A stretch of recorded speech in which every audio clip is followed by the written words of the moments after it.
Пропадна и последниот ден од дополнителниот грејс период кој партиите можеа да го искористат за да се договорат околу изборниот законник. Премиерот Мицковски уште пред пладнето, иако ги повика да направат обид, сепак вели дека не е оптимист, бидејќи како што рече имало отсуство на зрелост кај политичарите, а земјата губи 4,2 милиони евра средства од Европската унија. Не сум оптимист, затоа што имаме работа со неодговорни и незрели политичари во опозицијата. Ние како владина коалиција го усогласивме нашиот став и на маса им кажавме: еве, договорете се, напишете го, донесете го, се додека гласањето на диаспората е вклучено во истиот, ние бланко ќе го поддржиме.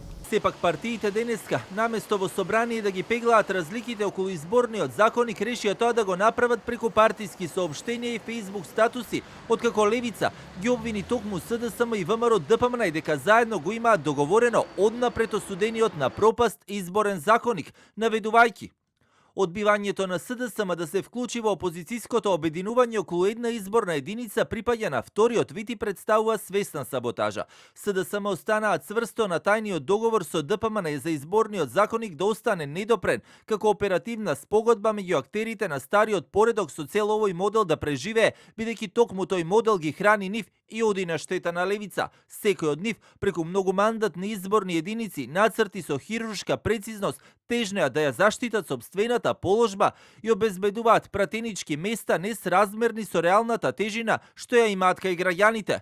Од Бихачка пак експресно возвратија на соопштението на Левица, обвинувајќи ги пак дека тие соработувале со ВМРО ДПМН. Левица повторно ја игра улогата на сателитска партија на ВМРО ОКГ. Наместо да бидат дел од опозицијата, таа продолжува да ја штити власта на Христијан Мицковски со напади врз СДСМ и со спречување на секој обид за опозицијско обединување. Левица не е опозиција. Тоа е партија за ништо. Партија против НАТО во земја членка на НАТО. Партија против Европската унија во земја кандидат за членство во Европската унија.